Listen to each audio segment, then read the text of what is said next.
Você está dizendo, eu não sou comum. Eu não pareço com o padrão do mundo, eu não pareço com o padrão dos meus amigos. Eu estou na escola fazendo as mesmas coisas que eles fazem. Eu estou no emprego fazendo as mesmas coisas que eles fazem. Mas eu não sou comum. Eu sou santo. Sou santo porque Deus também é santo.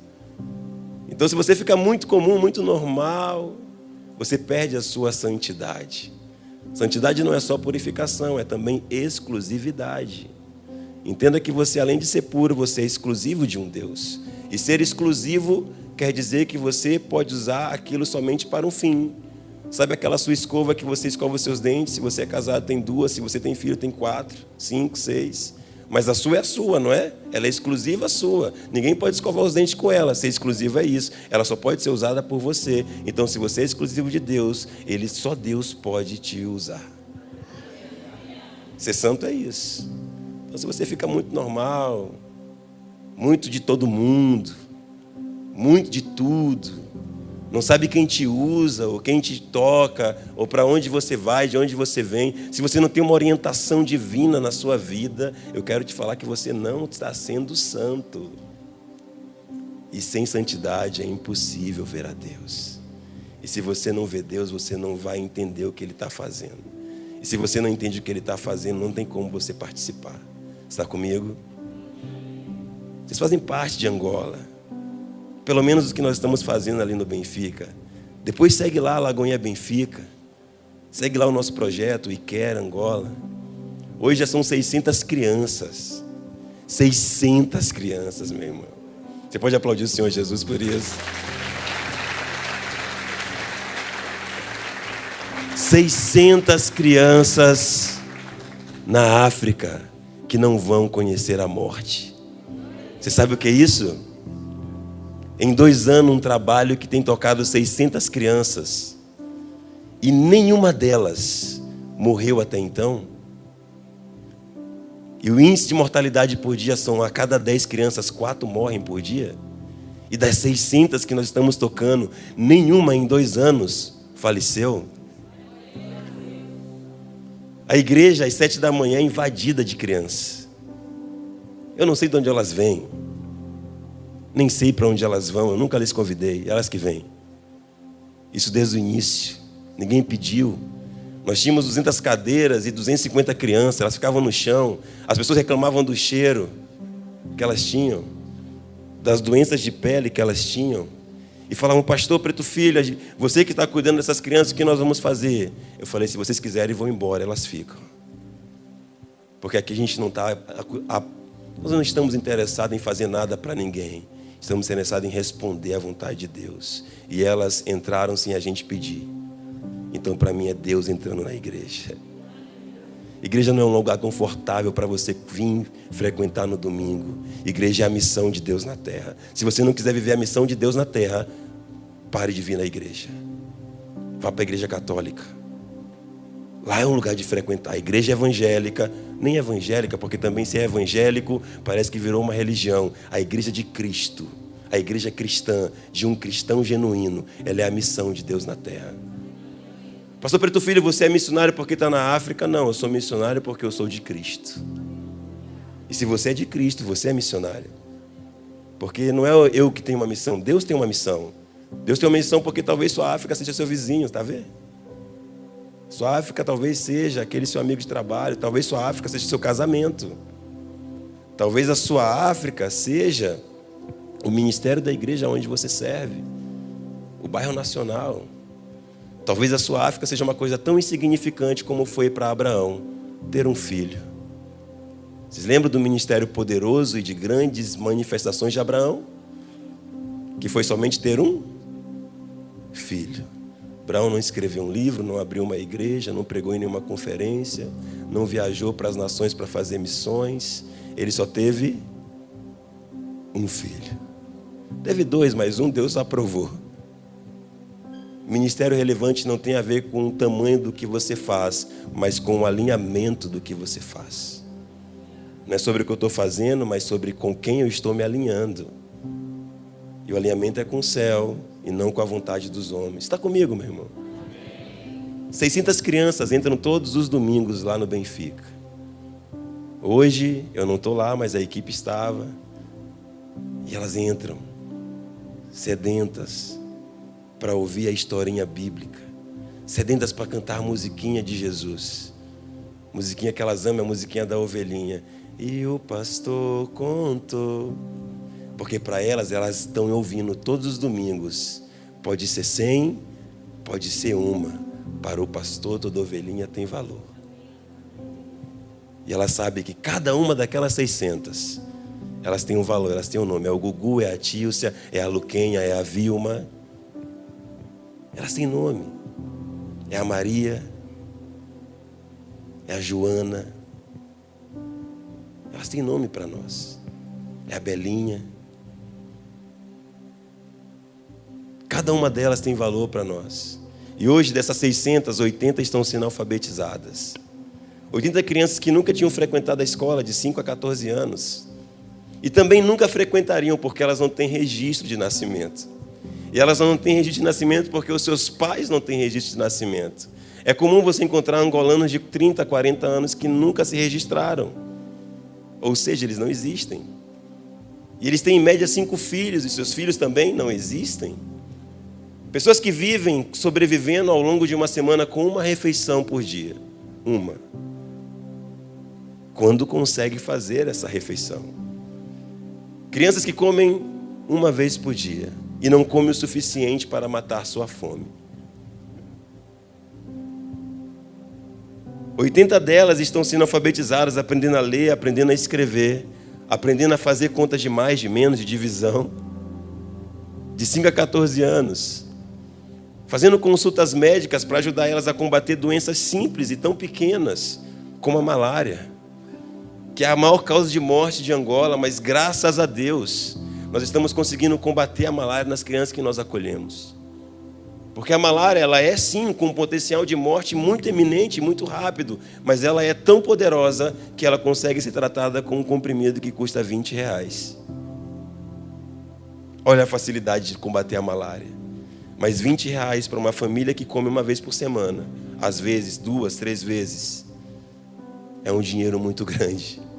Por isso que a malária é a maior causa de morte entre os adultos e as crianças lá em Angola. Eu já enterrei uma criança de 8 anos que eu quis adotar. Eu tive o desprazer de enterrar uma criança que eu peguei ela e quis adotar. E hoje eu me arrependo amargamente de não ter tirado ela de onde ela estava. Já era. Eu joguei terra no caixão dela. Eu fui buscar o corpo dela no necrotério. E ela morreu de malária. Missão não é romântico. Minhas filhas choraram por 6 meses direto, com saudade do Brasil. Minha esposa até hoje, tem 3 anos que ela não vem aqui. E quando eu venho, ela chora. Inclusive, ela mandou um beijo para vocês. Viu, Samara? Te mandou um beijo. Ela está com muita saudade de tudo. Da comida, do cheiro, do sotaque. Missão não é romântico. Não sei quem te falou que é. Ser cristão não é todo esse mundo maravilhoso. Não tire a cruz do Evangelho, por favor. Não tire a renúncia do Evangelho, por favor. Parem de aplaudir palavras coaches em cima dos púlpitos, por favor. Deus quer tocar mais o teu espírito que a tua emoção. Porque não tem a ver com aquilo que você sente, mas sim quem você é. Deus não vai salvar a sua alma, Ele vai salvar seu espírito. Independente do que tua alma sente, Ele tem que revigorar o teu espírito. Nós não podemos mais ser movidos por aquilo que está dentro das nossas emoções. E cada criança que é atendida lá na igreja conosco, ela é um pouquinho do que nós vivemos ao longo de toda a nossa jornada. E eu não podia deixar de vir aqui na Lagoinha Nacional te agradecer por você ter feito parte dessa jornada comigo. Por você ter acreditado na gente. Deu certo, gente. Deu certo. A gente continua sem grana, mas deu certo. A gente continua sem apoio, mas deu certo. Eu viro cada mês com a conta zerada, mas não está faltando nada, nem para mim, nem para minha família, nem para as crianças. Deu certo. E não deu certo porque sou eu, deu certo porque Deus nos deu uma palavra. Se você me ouviu falando sobre o que nós iríamos fazer, entra na internet e vê. Estamos fazendo exatamente aquilo que nós falamos que faríamos. Estamos tentando salvar pessoas da morte. Estamos discipulando uma igreja de africanos. Estamos aprendendo os louvores da África, a alegria. Lhes falta tudo, sabe? Falta comida, falta tudo para eles, mas não falta uma coisa naquele país. Meu Deus, não falta alegria.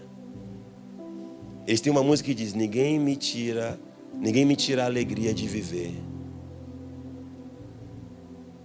E esse refrão eles cantam: ninguém me tira a alegria de viver, ninguém me tira a alegria de viver. Tem fome, tem doença, tem o governo que é extremamente corrupto e ditador. Há 50 anos o mesmo partido, com a sua ditadura. E nós achamos que a mudança de um país tem a ver com o partido que governa. Cuidado, tá? Para você não perder a cabeça como João Batista. João Batista foi confrontar lá Herodes, Mateus 11. Você é corrupto, você é adúltero, você é adúltero. Perdeu a cabeça e depois duvidou de Jesus. Cuidado para você não estar se movendo com uma voz profética que está atacando o lado errado. Jesus estava cuidando dos enfermos. Jesus estava andando com os pobres. Ele falou: o cego vê, o surdo ouve, o coxo levanta e o evangelho é pregado aos quebrantados de coração. João, sou eu. Não tem que esperar outro. Eu só não estou fazendo o que tu espera. É uma igreja que está querendo que Jesus faça o que ela quer. Derrube os impérios, Deus. E Jesus está assim, vamos falar de esperança para quem tem fome. Vamos falar de salvação para quem tem doença. Vamos curar o enfermo. Vamos nos mover em direção ao perdido. Gente, tem um mundo sucumbindo em desgraça. E nós estamos aqui preocupados com quem vai ganhar as eleições. Acorda. Desperta.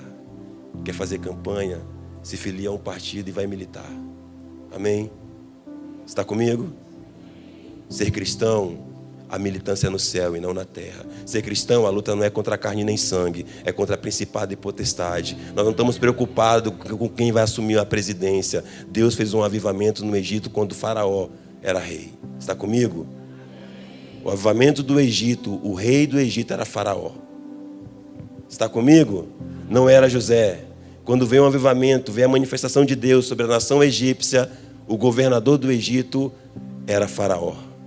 E mesmo com o governador do Egito sendo faraó, Deus trouxe um avivamento. Quando o governador do Egito, da Babilônia, era Nabucodonosor, Deus traz um avivamento através de Esdras, Neemias e Zorobabel. Deus não precisa de um presidente crente para fazer avivamento. Escute isso. Deus não precisa de um presidente de acordo com a nossa vontade. Quando nós clamamos por um rei de acordo com a nossa vontade, ele chama-se Saul. O rei que o povo quer. E Deus está preparando os Davis lá atrás das ovelhas malhadas. Aqueles que nem a voz profética está vendo. Nem o profeta enxergou Davi. Sentou na mesa. Quais deles, Senhor? Dos 12 filhos de Jessé. E Deus falou: você está cego, né, Samuel? Na versão atualizada do Preto Filho. Você está cego, né, Samuel? És profeta ou não? Eu te mandei vir ungir um rei para Israel. E ele não está nessa mesa. Sabe qual é o nosso problema como voz profética? Estamos sentando em mesa com pessoas que Deus não mandou a gente sentar. E fazendo alianças com pessoas que Deus não mandou a gente fazer. Toda aliança feita e toda mesa sentada, você se compromete com aquilo que tem que ser feito através daquilo que você falou que seria feito. As consequências das nossas alianças têm causado consequências graves no movimento da igreja. Tinha um menino matando urso, matando leão, diante dos olhos de Deus. Quem você é fora dos olhos das pessoas? Essa é a pessoa que Deus respeita. Deus respeita quem você é fora do culto. Deus respeita quem você é longe dos olhos humanos. Deus respeita quem você é e quem você mostra ser quando ninguém está te vendo. Essa pessoa Deus respeita. Essa pessoa Deus responde. Mateus 6. Tranca teu quarto, fecha tua porta, ora em secreto. E o teu pai que te vê em secreto te responde. Mateus 6. Para não dizer que é heresia. Deu certo, gente. E graças a Deus por isso. E somente a Ele, somente a Deus, deu certo e continua dando. Agora em janeiro nós tivemos mais uma prova de um milagre de Deus. Um milagre que só Deus poderia fazer. Eu te conto uma lista de milagres que nós vivemos ao longo desses quase 3 anos. Maio agora fazem 3 anos que a gente foi para lá. Meu Deus, passou voando. Mas a gente está lá. E eu tinha que vir aqui testemunhar para ti. Amém? Eu tinha que vir aqui te agradecer. Você que não nos conhece, se sinta parte de tudo que nós estamos vivendo. Essa casa faz parte e sempre fará parte. Sempre que eu estiver aqui no Brasil, eu não virei aqui para pedir contribuição. Entendam isso, por favor. Não é sobre apadrinhar as crianças. Não quero. Não vim aqui para isso, eu vim aqui para te agradecer. Porque eu passei nessa casa. E se você não está acreditando no que Deus está fazendo aqui, eu quero te incentivar a você ser intencional nisso. Porque tem uma unção sobre esse lugar. Não é a geografia física. Não é a placa institucional. É sobre aquilo que Deus começou a fazer nesse lugar. E quem está aqui há mais tempo e lembra, sabe do que eu estou falando. Se parou, vamos voltar a viver. Está comigo? E essa é para você que me conhece. Aonde que parou? Aonde que deixou diminuir? Volta em ser intenso. Porque dessa casa saíram pessoas para tocar outras nações. E pessoas estão sendo salvas da morte. Porque dessa casa Deus enviou pessoas para outras nações. Eu, Poli, Liz e Lolô queremos dizer muito obrigado, Lagoinha Nacional. Muito obrigado. Muito obrigado pelas orações, muito obrigado pelo suporte, muito obrigado pelos ouvidos de palavras duras que foram dadas aqui. Palavras loucas desse pastor maluco, que muitas vezes te ofendeu e você saiu daqui falando, não vou mais voltar nessa igreja. Obrigado porque você ouviu e acreditou. Obrigado porque você se permaneceu firme. Ser igreja muitas vezes não é fazer muito, mas é estar onde Jesus quer. E se estamos aonde Ele quer, quem se move é Ele. Se estamos aonde Ele quer, quem está se movendo no processo é Ele. É Ele que está fazendo, é Ele que está se movendo. E eu agradeço muito a Deus. Aonde eu passar e sempre que eu vier no Brasil, se eu tiver a oportunidade e tempo, eu virei aqui agradecer a vocês. Eu virei aqui agradecer esse ambiente, agradecer esse lugar, pisar no Nacional e falar muito obrigado, porque vocês fizeram parte da nossa jornada, da nossa história. Creiam no que Deus está fazendo. E outra coisa, para encerrar o tempo de agradecimento, e eu deixar uma palavra para o seu coração nesse domingo. Angola está de portas abertas para você. A gente tem casa, tem igreja, tem projeto social. Se você quiser ir para lá, só vai. Estou te esperando. Você pode ficar 30 dias lá, sem visto.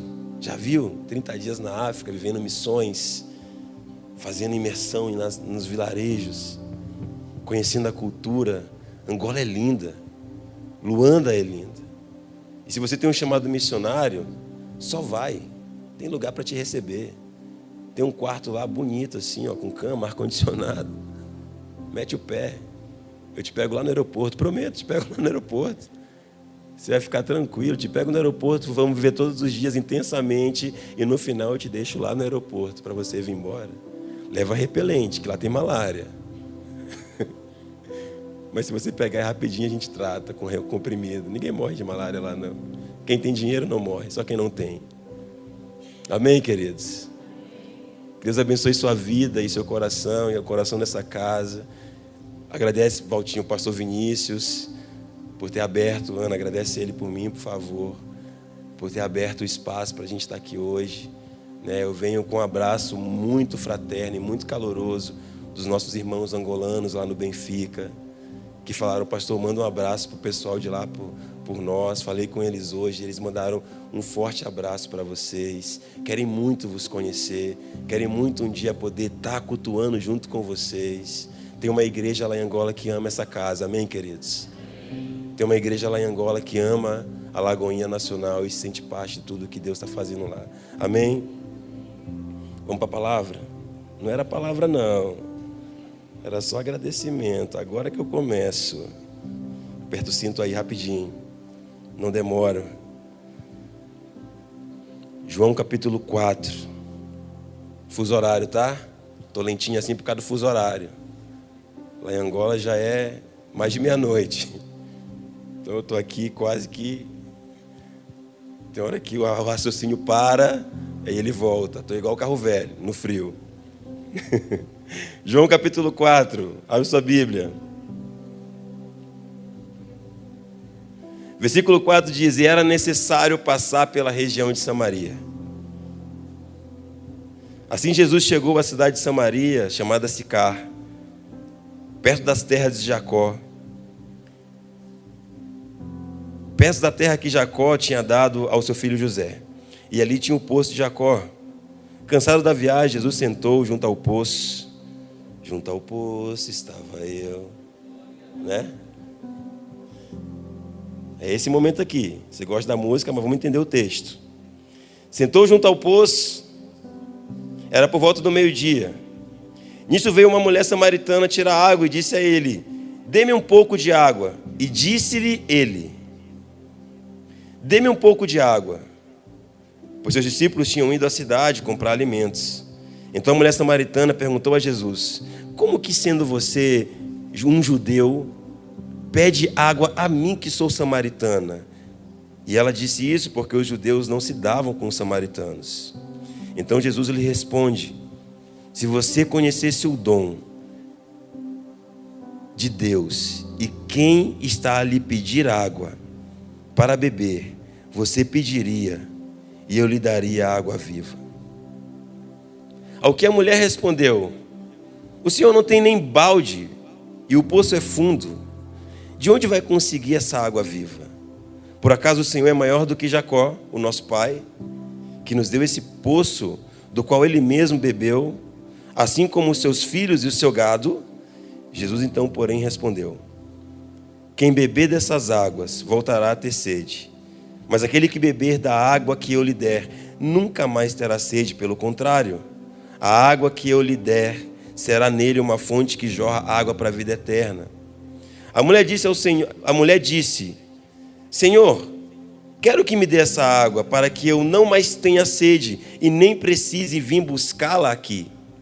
Jesus então, porém, disse: vai e chame o seu marido e volte aqui. Ao que a mulher respondeu: eu não tenho marido. Então disse Jesus: dissestes bem ao dizer que não tem marido, porque já tiveste 5, e o que está agora contigo não é o seu marido. O que você disse é verdade. A mulher então respondeu e disse: agora sei que o Senhor é um profeta. Nossos pais adoravam neste monte, mas vocês dizem que Jerusalém é o lugar aonde se deve adorar. Jesus então, porém, respondeu: mulher, acredite em mim. Vem a hora em que nem neste monte e nem em Jerusalém vocês conseguirão adorar o Pai. Vocês adoram o que não conhecem, nós, porém, adoramos o que conhecemos, porque a salvação vem dos judeus. Mas a hora vem, e ela já chegou, em que os verdadeiros adoradores adorarão o Pai em espírito e em verdade, porque esses que o Pai procura para que os adorem. Deus é espírito, e é necessário que aqueles que o adoram, adorem em espírito e em verdade. Amém? Que nós temos aqui uma conversa, um diálogo, uma troca de ideia, um bate-papo, um dos mais relevantes da Bíblia, uma das melhores narrações bíblicas sobre um diálogo, uma das maiores revelações e uma das maiores reconciliações históricas. Jesus está saindo da Judéia porque começaram a sinalizar que iriam perseguir ele. E ele falou: vamos voltar para Galiléia. Só que ele disse para os discípulos: é necessário passar em Samaria, como eu comecei ali no versículo 4. É necessário passar em Samaria. Detalhe, não era necessário. Samaria fazia uma curva e da Galiléia para a Judéia era um caminho reto. Então Samaria era fora da rota. Samaria era uma parada extra. Samaria era um lugar que seria necessário só se Jesus quisesse. E ele falou, é necessário, escute isso. Às vezes é necessário fazer coisas para poder cumprir um propósito fora da rota que nós planejamos. Porque nem sempre a rota mais perto é a rota que Deus quer. Está comigo? Nem sempre a rota mais rápida é a rota de Deus. Às vezes Deus quer fazer umas voltas para poder te ensinar a fazer coisas que são necessárias. O que é necessário é indispensável. O que Jesus tem que fazer nas nossas vidas muitas vezes é necessário. E se é necessário, precisa para mim e para você ser indispensável. Era mais caminhada, era mais sacrifício, não fazia sentido ir por Samaria. Às vezes não faz sentido as coisas que Deus nos pede, mas quando Jesus diz, temos que passar em Samaria, simplesmente obedeça. Tem coisas que Deus pede que nós não precisamos entender, só obedecer. Quem tenta entender Deus não obedece Deus. Quem está comigo? Não tente entender, obedeça. Às vezes não vai fazer sentido.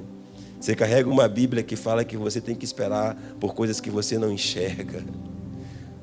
Você carrega uma Bíblia que acredita num espírito que você não vê.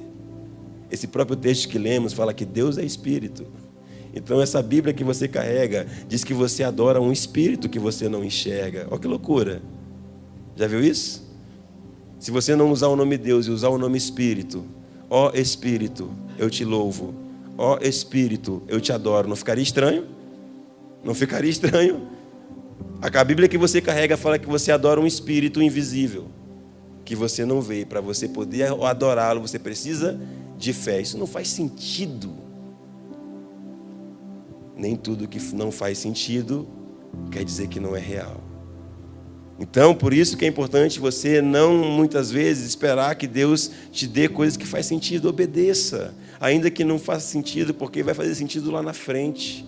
Angola não fazia sentido para mim, nunca orei, nunca pedi para Deus, nunca fiquei lá clamando de joelho pelas crianças. Ah, não, eu tive uma visão com crianças lá na África. Não tive nada disso, gente. A vida estava tranquila, minhas filhas estavam bem, minha esposa, a vida aqui estava muito tranquila, muito de boa. Deus que inventou esse negócio de Angola para mim. E não fazia sentido nenhum.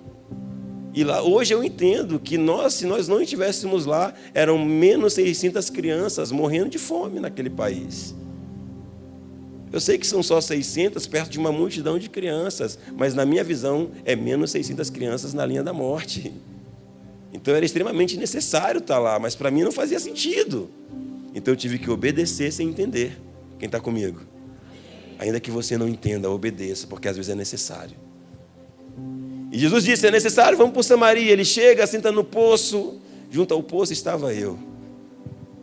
Jesus chegou primeiro, não chegou ela. A música está errada. Ele estava primeiro, ele chega no poço e a mulher vem. Porque para aquela mulher, escute isso aqui. Para aquela mulher era só um dia normal.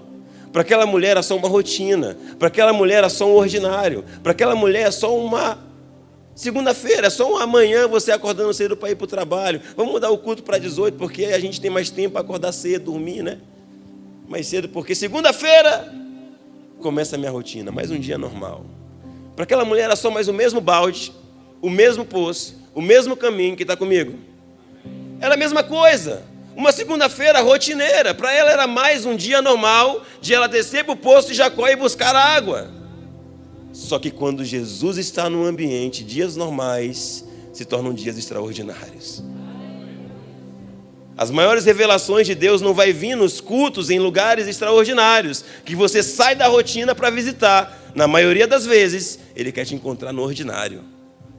Ele quer te encontrar lá na tua rotina, lá no teu dia a dia, nos momentos mais ociosos de espiritualidade. Você não está orando, você não está jejuando, você não está fazendo nada, não está adorando, não tem musiquinha, não tem pastor pregando, e você simplesmente, comecei a exaltar e fica perigoso, né? E simplesmente Jesus aparece. Me dá um pouco de água para beber? Ele aparece quebrando paradigmas. Jesus sempre é assim. A revelação sempre vem assim, ela vem fora do contexto, ela vem fora do comum, ela quebra paradigmas. Ele sentou junto ao poço, aquela mulher veio no seu dia normal, Desceu do busão. Eu tenho que fazer alguma coisa da minha vida. Vai murmurando, a gente gosta de murmurar. Porque a vida sem murmuração é chata, não é? Para de murmurar, meu irmão. Murmurar é amaldiçoar. Agradece, você vai ver que fica tudo mais leve. Está difícil, vou te levar na África. Para você ver o que é dificuldade. Uma mãe com uma bacia de fruta na cabeça, um neném amarrado nas costas, um enganchado aqui no lado, outro segurando na mão e ela numa leveza, andando. Aí uma vez eu fui comprar uma manga numa tia, falei, mamãe, quanto que é a manga? Aí ela, desce aqui, meu filho. Eu fui pegar a bacia de manga, quase que eu deixo cair tudo. Eu falei, como que essa mulher está carregando isso na cabeça, meu Deus? Uns 30 quilos. Mais um bebê amarrado aqui, outra criança enganchada aqui e outro neném segurando na mão. E sabe o que a igreja fez lá no bairro que a gente está? A criança que está enganchada aqui e a outra que ela leva na mão, está estudando lá na igreja. Está ficando o dia inteiro lá na igreja com a gente, estudando e almoçando. Então ela leva só o que está na costa, porque a gente ainda não consegue segurar os bebês. Mas futuramente a gente também vai ter um berçário. Ela vai mais leve, a vida dela ficou mais leve. Vou te levar lá para ver o que é difícil. Para de murmurar, agradece a Deus que tem um emprego. Mas você está lá, desceu do busão e de repente chega no trabalho. Imagina Jesus lá, te faz uma pergunta inusitada, um paradigma, ele quebra seu paradigma, me dá um pouquinho de água. E a mulher fala, você é judeu, você está falando comigo. Primeiro que sou mulher e depois que sou samaritana. Nós temos uma desavença aí. Você não pode falar comigo, você é bolsonarista. Vou tocar na ferida. Eu não sou daqui, vou voltar para Angola. Não, você é petista, você é comunista. O que você está falando comigo? O que você está falando comigo? Você não pode falar comigo. Porque as nossas ideologias não se misturam. Começamos a odiar pessoas por causa de ideologias. Você já parou para pensar isso, meus irmãos? A nossa bandeira é o amor e não uma ideologia. A nossa bandeira é o amor. Antes de você olhar para a ideologia, olhe para o ser humano. Antes de você olhar para aquilo que ela é, para aquilo que ela faz, olhe para quem ela é, independente de quem ela vote, independente da sua ideologia de gênero.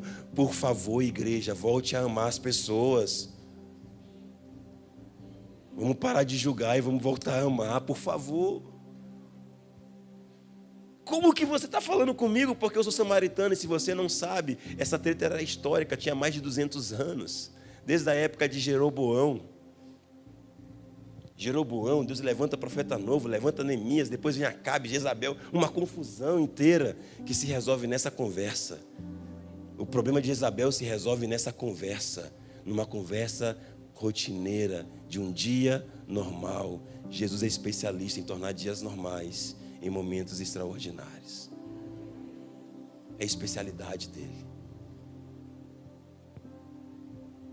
E ele falou assim, se você soubesse quem está aqui.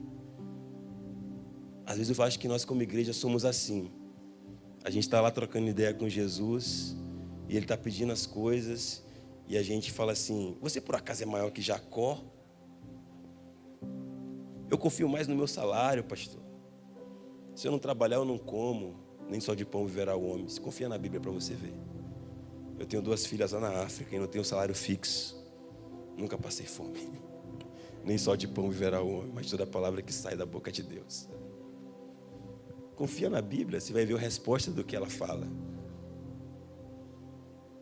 A gente acha que não sabe quem é que está ali conosco. Mulher, se tu soubesse o dom de Deus e com quem você fala, tu me pedirias, eu te daria uma água e você nunca mais teria sede. Às vezes eu acho que nós somos igualzinho a mulher samaritana. Porque ela estava lá conversando com Jesus e ela não tinha noção de quem era. Estamos relacionando com Jesus sem saber ter noção do potencial dele de fazer coisas por nós. E de repente ele fala, eu posso fazer. E aí ela fala, então me dá dessa água. Porque eu quero beber essa água e nunca mais ter que descer aqui nesse poço. Às vezes a gente quer que Jesus nos dê as coisas, mas para poder encerrar um ciclo de cansaço daquilo que a gente faz, do que de fato por aquilo que ele vai nos dar. Você está comigo? Eu não quero mais descer para o poço, então me dá essa água. Ela não queria água viva, ela queria parar de descer para o poço. Não era uma questão de ter o que Jesus vai dar ou ter Jesus, era uma questão de saciar a vontade dela. Eu quero sair desse sacrifício, eu quero para um lugar de conforto. Uma igreja que não quer mais se sacrificar para encontrar água viva, mas ela quer beber da água e nunca mais ter sede, para não descer no poço. Não é sobre não descer no poço, é sobre entender quem é Cristo, é sobre entender quem é o Filho de Deus, é sobre entender quem é Jesus. É sobre isso. E eu vou encerrar, eu vou acelerar aqui para encerrar. E aí ele fala para aquela mulher: tá bom, eu vou te dar água, mas antes de você pegar essa água, vai lá e chama o teu marido. E eis aqui uma revelação para você: Deus nunca vai avançar na relação conosco, em conversas íntimas, se Ele não tocar em feridas abertas. Você está aí? A pregação começa a piorar aqui. Ele fala: chama o teu marido. Ela falou: não tenho marido. Ele falou: dissestes bem, não mente para Jesus, meu querido. O pastor engole tua mentira.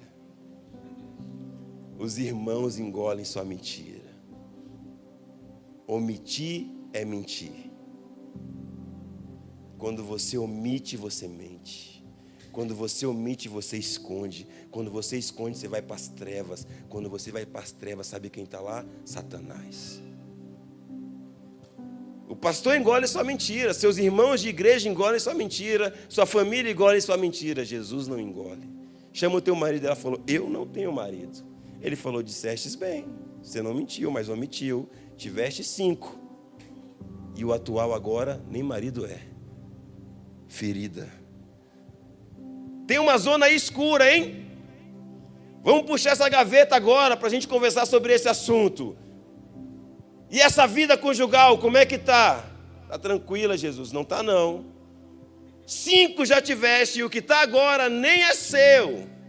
A mulher samaritana é uma representatividade, uma mulher que sabia sobre religião, uma mulher que tinha conhecimento escritural sobre as profecias, é uma representatividade de uma mulher que sabia sobre a adoração, mas que tinha a vida enrolada em pecados ocultos. Quem está comigo?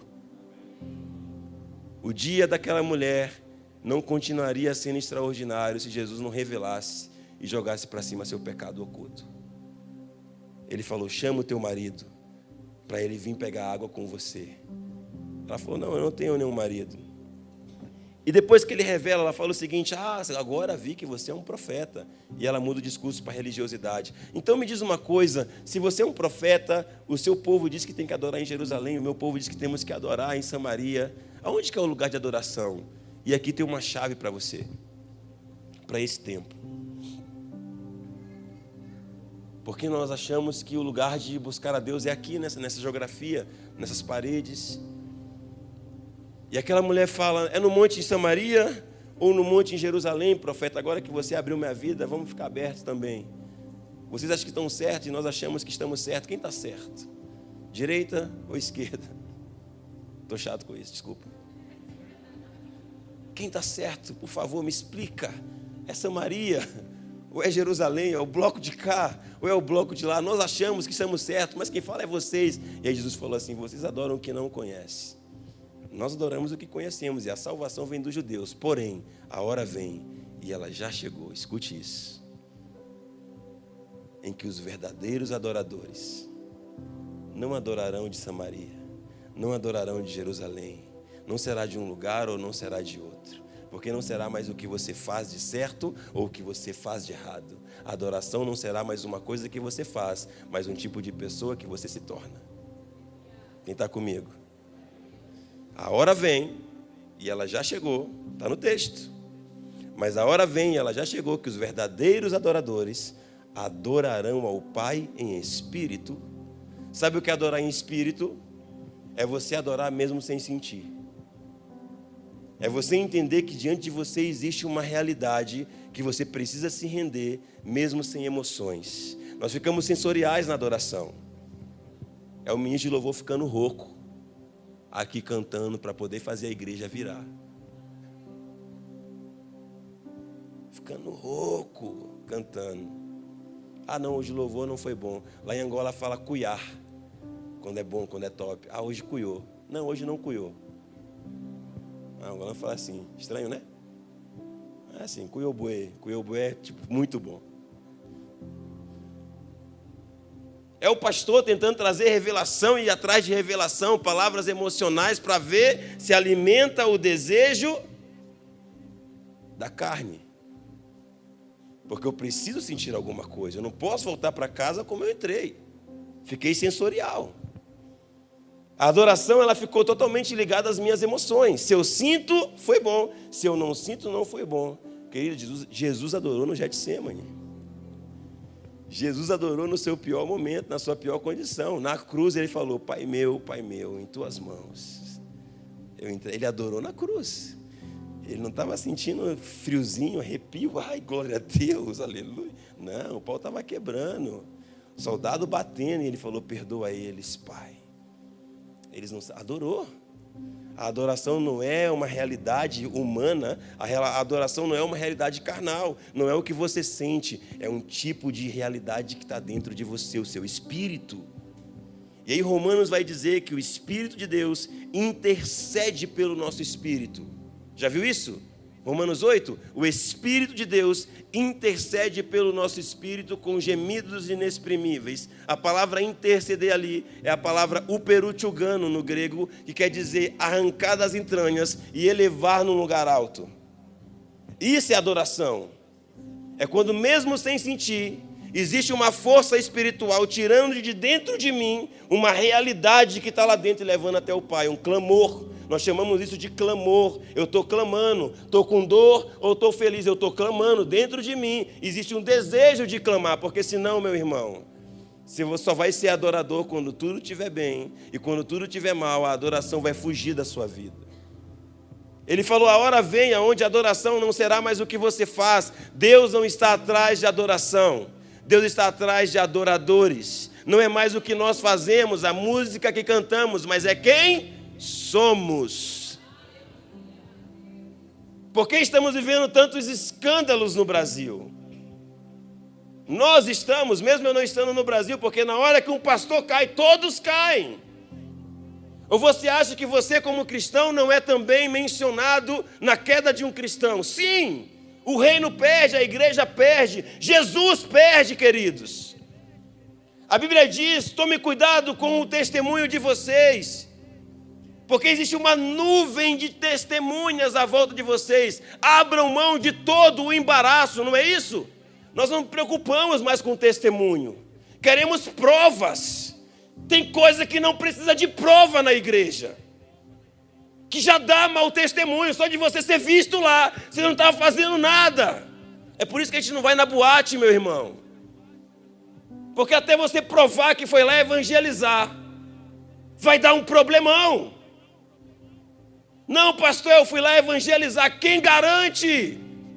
É por isso que a gente não vai no prostíbulo como cristão. Você não vai dormir no motel. Quem vai te garantir que você não estava lá fazendo alguma coisa errada? Tem coisa que não precisa de prova. Já dá mau testemunho só de estar lá. Está comigo?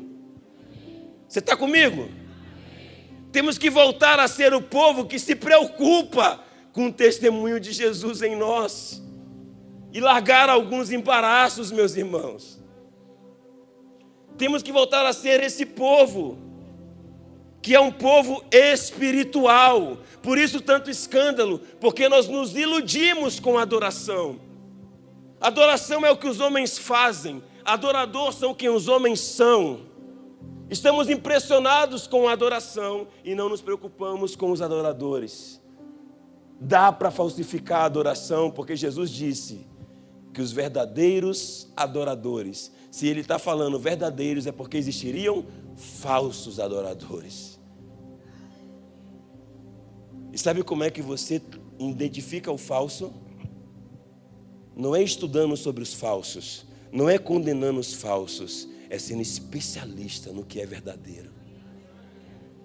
É expondo-se excessivamente ao que é verdadeiro. Porque na hora que você colocar o que é verdadeiro perto do falso, as pessoas naturalmente vão comparar.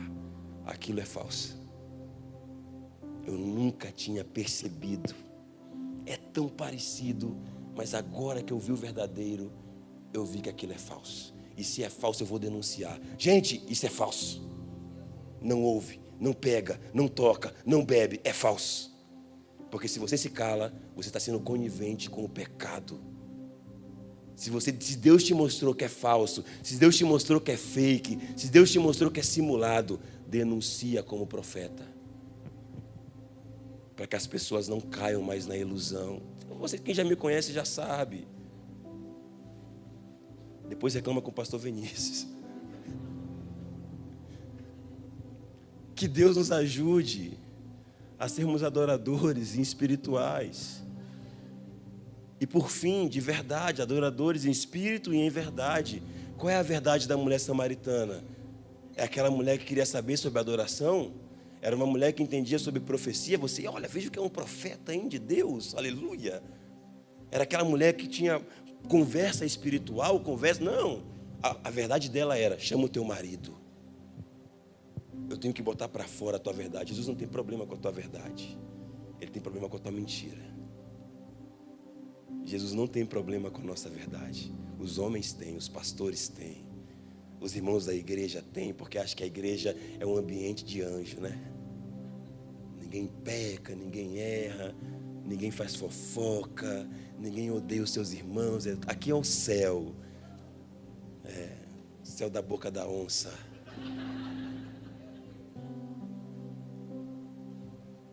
A igreja é o lugar de gente imperfeita, mas que está numa jornada de transformação. Todo mundo, 100% das pessoas que estão nesse ambiente, estão numa jornada de ser gente melhor. Não quer mais o mundo, não quer mais o pecado. A gente está em busca de sermos melhores todos os dias, mas ninguém aqui é perfeito. Ninguém aqui é santo excessivamente. Nós pessoas estão em processo de regeneração todos os dias. Qual é a tua verdade? Jesus não tem problema com a nossa verdade, Ele tem problema com a nossa mentira. Não, eu não tenho marido. Você é uma adúltera. Você é uma adúltera. Você tem problema nessa área sexual. Você nunca teve um marido. Ele não tem problema. Ele falou isso com ela? Não. Ele falou, tiveste 5 e o que está agora nem é seu. E sabe o que Jesus faz? O que muitos líderes não fazem? Ele desvenda o pecado daquela mulher e depois impulsiona ela para um movimento evangelístico. Ele fala assim, eu vi teu pecado, se arrepende? Sim, então vai. Vai tocar a sua cidade. Não, vai ficar no banco 5 meses aí para ver se você aprende. Jesus, Ele te regenera dependendo da tua capacidade de poder executar aquilo que Ele quer. Jesus não estava pensando na mulher samaritana, Ele estava precisando da mulher samaritana, porque Ele estava pensando em Samaria. Jesus não está pensando em você, Ele está pensando no nacional, mas Ele precisa de você, entende? É por isso que Ele quer que você vire um adorador verdadeiro e espiritual. Que Deus nos ajude a subir o nível da igreja. Que Deus nos ajude a entrar nesse tempo que a hora vem, mas ela também já chegou. Que os verdadeiros adoradores adorarão o Pai em espírito e em verdade. Não é sobre as canções, não é sobre as pregações, não é sobre o que fazemos, é sobre quem estamos nos tornando. Que Deus nos ajude. Feche seus olhos. Mesmo sentado, deixa eu orar por essa palavra.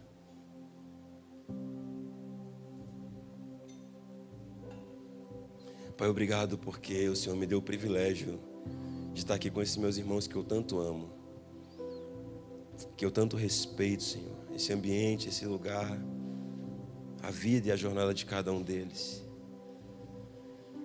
E assim como nessa madrugada o Senhor me deu essa palavra para os irmãos ali no clamor, Senhor, eu quero declarar a mesma coisa que eu declarei ali naquele ambiente.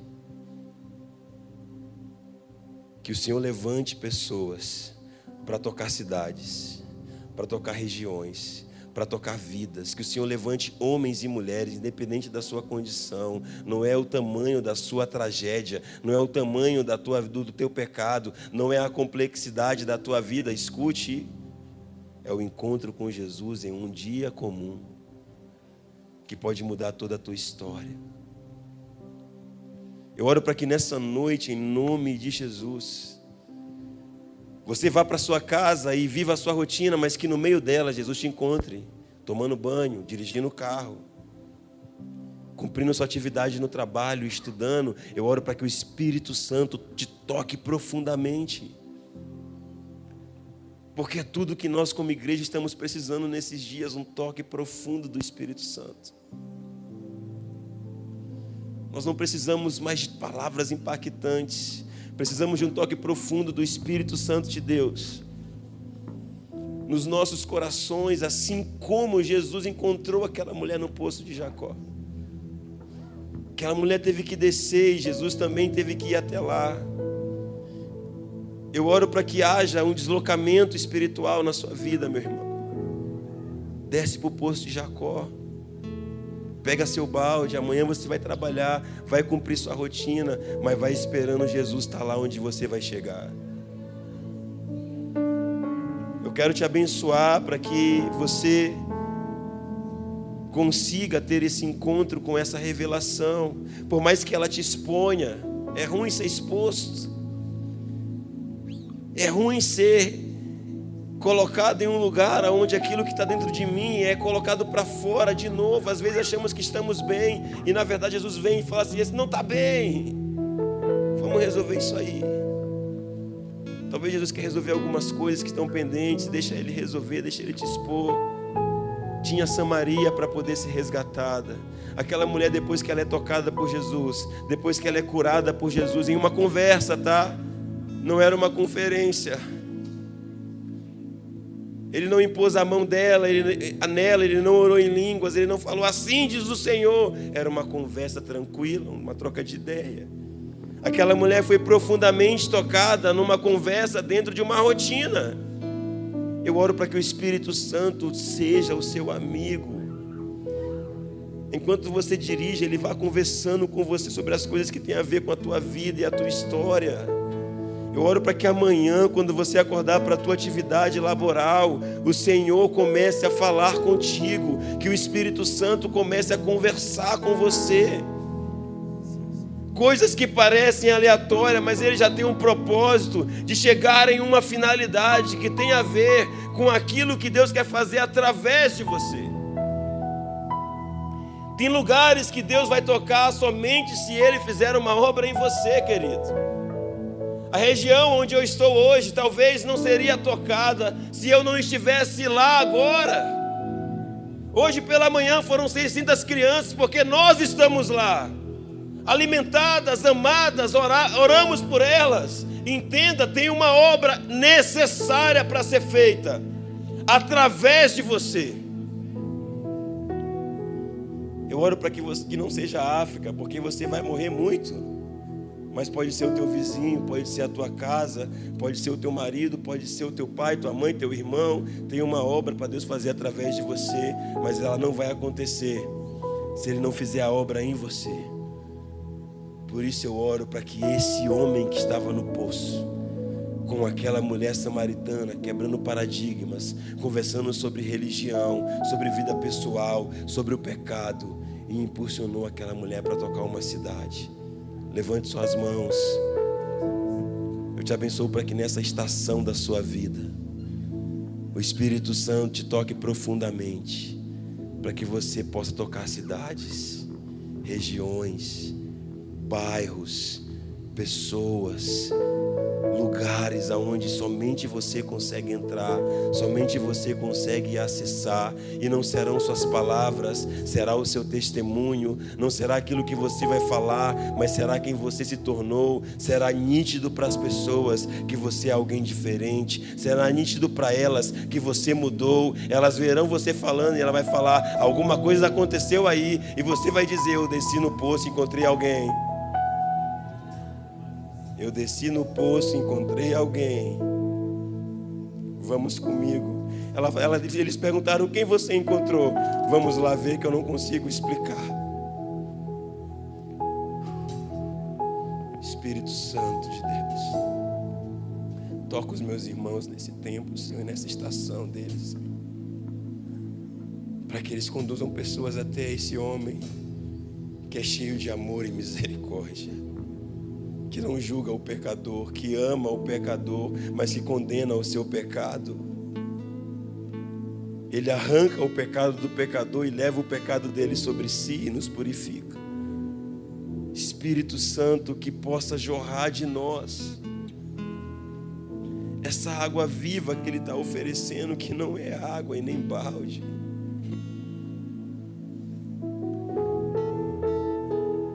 Eu te abençoo para que você encontre uma fonte de água viva. Mas você precisa descer ao poço. O texto fala aqui, deixando ela o cântaro.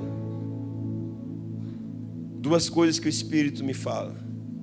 Uma, desça ao poço. Saia de um lugar onde você não consegue encontrar Jesus. Descer quer dizer humilhar-se. Deus está te pedindo mais humilhação. Humilhar-se quer dizer servir, quer dizer abaixar, quer dizer reconhecer. Ou você se humilha ou você é humilhado por Deus.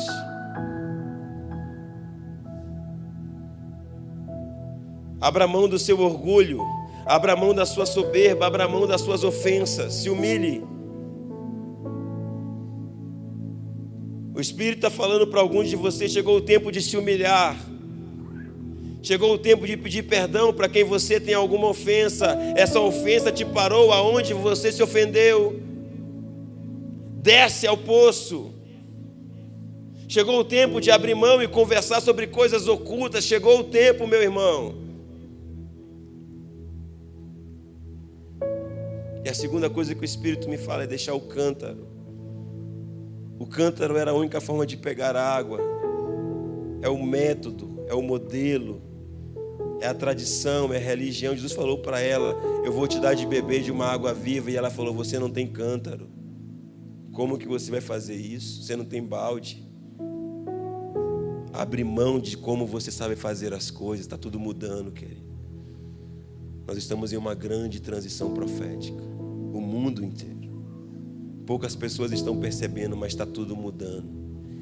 Nós continuamos insistindo de fazer as coisas do mesmo jeito. Por isso que está sem sentido, está frio.